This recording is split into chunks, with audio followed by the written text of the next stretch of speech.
South Acres. I love the music. To Greensboro. Stop. Hip. No, stop. We got H-Town's real hip hop. All new 93.7 The Beat.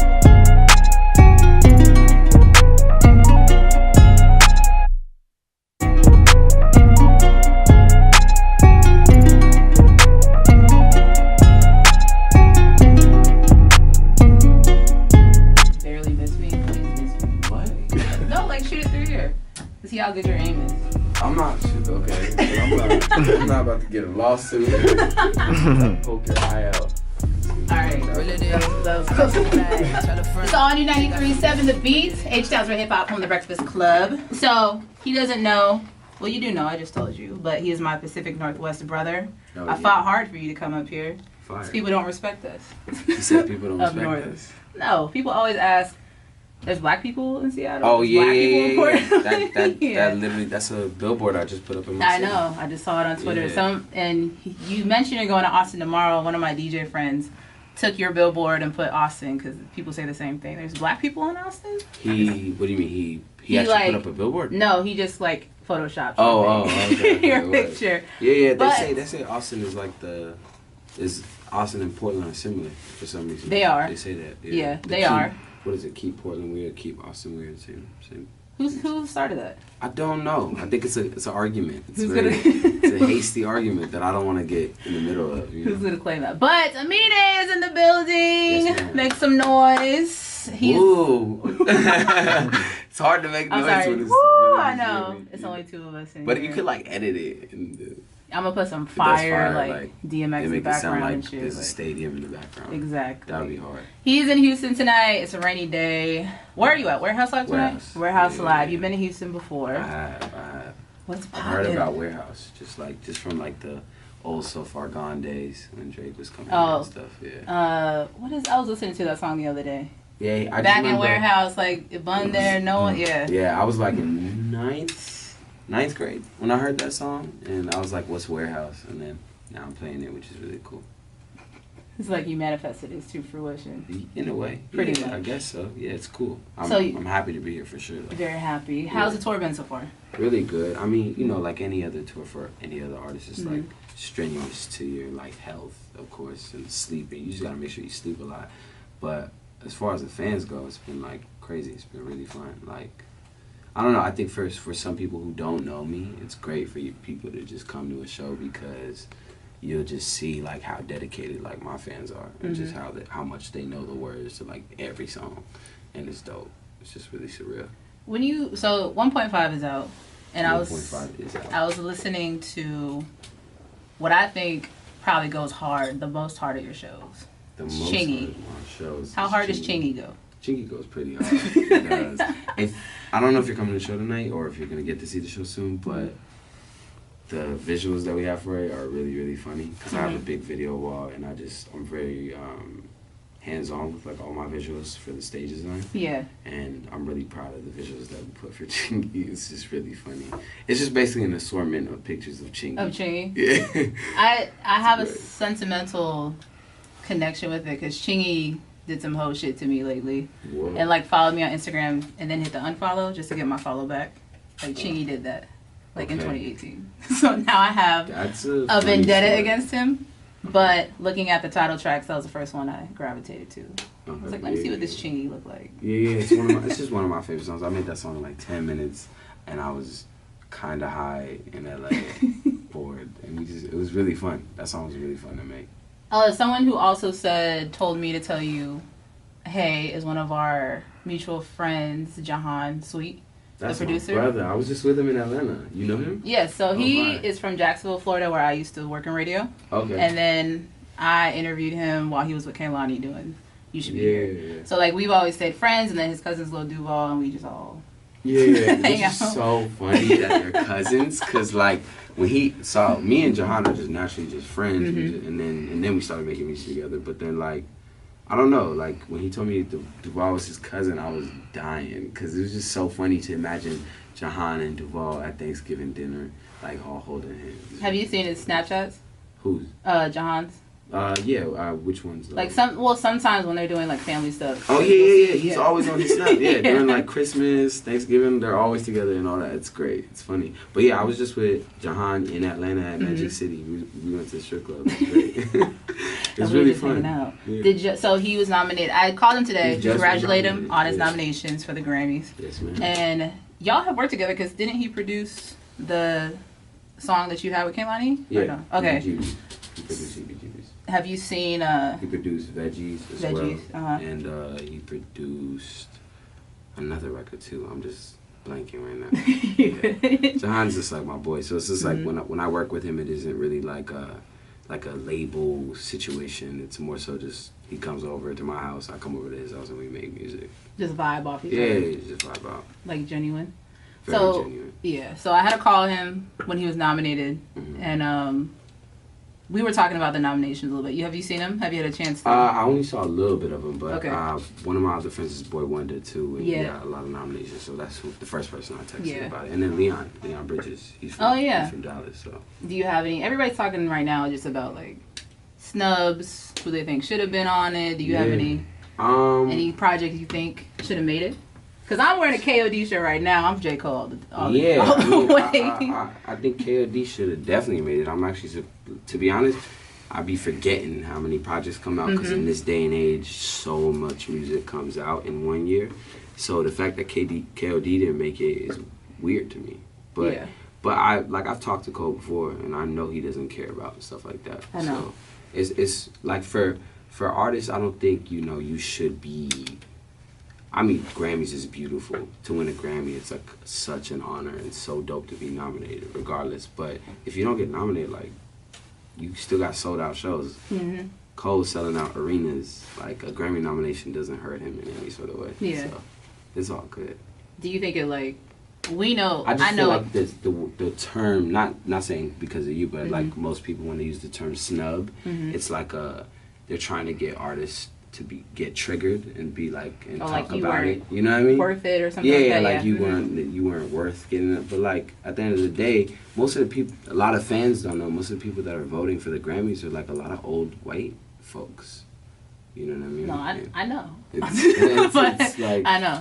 It's like it's hard to differentiate who deserves what and who doesn't deserve what. You know? Do you feel like, because you just, correct me if I'm wrong, but you just kind of hit me as someone who's like that, who's like doesn't really, you don't need those things to validate you. No. But is that something you have as a goal? Yeah, of course a goal. Everybody, I'm not like it's a make or break for me, but of course to win a Grammy, I'm not gonna be like, fuck the Grammy. It's a Grammy, like of course it is what it is. But at the end of the day, it's like I make music. Not for the Grammys, I make music for myself. I make music for the people who come to my shows and sing every lyric, Those are the people I make music for. So if a person of an academy like the Grammys notices it, that's dope. It's really cool. But a lot of fans also don't know you have to, as an artist and as your label, you have to submit your album to be nominated. Like 1.5 is a mixtape for me. I didn't submit that for the Grammys at all because I just didn't want that to be like my first nomination for anything, So yeah. But do you want, say you were nominated next year for Best New Artist? Beautiful. That's dope. Yeah. That's super sick. I would love that.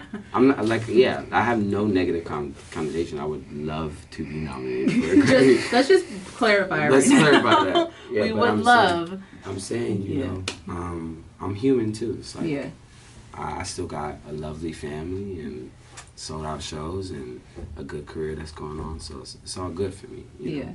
It's always a plus, like to be able to give to your parents. It's a plus. It's a plus, to like have them put like something if I definitely got a Grammy, the first person who's getting it is my parents. Yeah, to be in their house. It plays on the just for like when my mom invites her friends over to the house so she could flex on them. That's really like did you see this? Exactly. Like it's in the middle of the house, like, hey, this one. Can I get y'all any water? Yeah, exactly. Like around this Grammy. That's funny as well. So we just have to go back to you being from where you're from because I grew up. I love talking about where I'm from. Up just one state up, yes, and I have family that live in Lake Oswego and all around there. My cousin was here a few weeks ago for Astroworld Fest, and he's from Lake Oswego, like, to the death. Lake Oswego is a very, very nice neighborhood for people who don't know. He just moved there. When we were, not your cousin, but like, when we were in high school, if we wanted to go to, like, the big mansion party, the house parties, you go to Lake O. Some, like, white kid his parents were gone for the weekend, and he would throw like a rager in a mansion. But yeah, Lake O is known for being that. That's kind of what he says. Yeah. But he is he young? Yeah, he's like 20. He's your age, I think. Okay. So 23. 23. Yeah, he's 23. But he kind of always says that Portland doesn't have any culture, right? Now, I'm not gonna say who it was, but a rapper released his vlog recently. And he was on tour in Portland. And this DJ, who I'm very close friends with, was like, yeah, he said the same thing. He's like, Portland and, like, Washington don't really have a culture. They just kind of copy Cali. Now, I already have gripes with that. Because... You said you already have what? I already have, like, issues with that because, like, I grew up there. So I'm like, nah, we don't really copy anybody. Like, we have our own little vibe. Like, what is... I didn't spend a lot of time in Portland. I just went for holidays, came back, whatever, but... Yeah, I mean, for me, like, I grew up in Northeast Portland. Northeast Portland was known for tons of gang violence. Not saying that's a good thing, but, like, it's known for being the blackest neighborhood in Portland. Like, the only 6% of black people that are in Oregon, mainly in Northeast Portland. And then it got gentrified, right? It's getting gentrified right now and moved out. Like, growing up, my neighborhood was literally mostly black people. I went to, like, mostly black high school and all that. So for me, it's like, growing up there, that was my culture. We were very Bay Area influenced, like very LA influenced as well too. But we still had our own thing where we would, you know, thrift and do all that kind of shit. You know, so it's just like it's weird. I don't really know how to like label our culture. It's more so it's just Portland is Portland, and we know what it is. We call our home our home. You know, we all know what our city's like, I guess. I don't know how to like really like label what our culture is by that. But I will say, like, I love growing up in Portland. I'm glad I didn't grow up in LA or New York or like some big ass city or something like that, because it kind of made me who I am today and just showed me different sides of like the spectrum of just, you know, race and just reality. And I said the same thing about Seattle, Tacoma, because Seattle's the same. Y'all exactly. A bit big. Seattle's a bit bigger though. Yeah, just like a bigger city. It's like it's a bit dirtier. Excuse me? Yeah, I'm gonna just say Seattle a little dirtier. Portland is known for being so clean though. You gotta give us that. Listen, you can't even pump your own gas. Well, I think you can now, right? But like in you Portland, can pump your own gas, but we get our gas pumped for us because we pimping like that. Like when you get to Seattle, you got like the homeless top population in the world. You got a lot of stuff going out. Portland too. I don't. I said, are you kidding me? I go to Portland for like 5 minutes and then I go. back. Seattle and Portland are very much alike. I'm telling you, the only difference between Seattle and Portland to me is that Seattle's a bit bigger and has a lot more like corporate people working there, and it's just a bit dirtier. Not in a negative way. Y'all just more of a city. So I'll take that. But we got the Portland Trail Blazers, and y'all. What? We kind of smashed the Rockets the other day, but we're not going to talk. We're not going to talk about that. Y'all had the Sonics. Are you trying to talk ish about us not having a team? Whoa, I didn't say nothing. That allows me to be a legal bandwagoner, so it's fine. A legal bandwagoner. No, a legal bandwagoner. See, I don't have a team. You can't talk about Portland and then become a legal bandwagoner though. That doesn't make sense. You know what I mean? Like, if you want to become a legal bandwagoner, you have to always talk about Portland in a positive way. Is it true or not? What? That Portland and Seattle hate each other. I tell people this all the time. I don't think they hate each other. But they're beefing. Sort of. It's on site. There's always like a little beef. Yeah.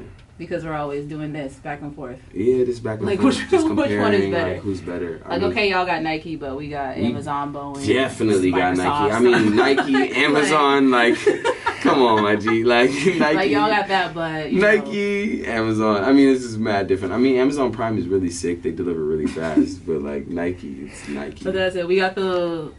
There's like, look, when it comes to logos, it's like the Cross, McDonald's, and then Nike are the most known logos, period.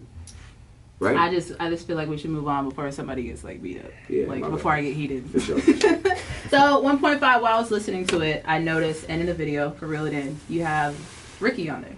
from? I do. Yeah, from Ricky Thompson. He's I always say from Vine because that's where I first remember. Well, him from. that's where he got started. Yeah, but you know, now he's just doing a lot of things. He was just like modeling for Alexander Wang. He was, you know, acting. He's one of my favorite like funny young comedians because my decision to put him on 1.5 wasn't really like, oh, I'm looking for just a funny kid.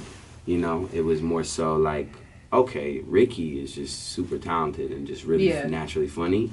And I want, you know, back when Kanye had like people doing skits, he was picking like early comedians and just like comedians at their prime or right before they got to their prime or something like that, you know? And I feel like I got Ricky right before, you know, everything's blowing up for him. Right now. So it's great, like, having him on it because he's a genuine, like, good person and funny person. So did you first learn about him when he was on Vine? Were you watching Vine? Yeah, like, we all know Ricky's face and his loud voice. We all know it, you know. We all knew it because of Vine and all that, but, you know, on Instagram now he has this big following and everything he's doing is great. Is that what... Did you ever want to be a Vine? Be honest. Did you ever want to be a Vine soldier? I had a Vine. I had, like... Were you making stuff like content like... No, I wasn't big in content. Okay. I wasn't big on skits or nothing, but I was just, like, doing stupid shit that wasn't funny. So... it was, you don't want to go back to my Vine. We can't, R.I.P. Vine. Yeah, I'm glad they deleted that because then people would have pulled up my old... I wonder if someone, like, pulled your... You know how they do compilations? Yeah, like pulled your stuff. I don't know. I hope not. And put it on YouTube. I hope not. We're gonna search for that. And then put up Portland. This is what Portland stands for. This is what they stand for. So, AMINE tonight. You're at Warehouse Live. 1.5 is out. Yes, what do you got? What is next? What do you got coming up? Other than the tour, you know. Yeah, other than the tour. After this tour, we do a Europe tour and all that, and then basically just more music. I mean, we live in a day and age where like releasing music is a must. Fans are kind of like hungrier now, you know, like their attention spans are like so much more shorter. So for me, it's more so I'm not trying to feed into that attention span, but for me, it's more so releasing another project when I feel comfortable. 1.5 was called 1.5 because it isn't my second album. It's just a mixtape, EP, LP, whatever you want to call it. It was just a funny joke. Yeah. As far as like what to call it. So for us, we're still working on our like second like real debut album, and I'm just really excited about it. I was literally just in Atlanta, and I was working in Dallas with John on some other music too. So. He was in Dallas too? Well, he sent me beats. He sent me beats. Okay, I was about to cuss his ass out like you in Texas, bro. But Nah. All right. So shout out to AMINE. He's at Warehouse Live tonight, and we will be looking forward to everything he has coming in the future. Yeah. Thank you.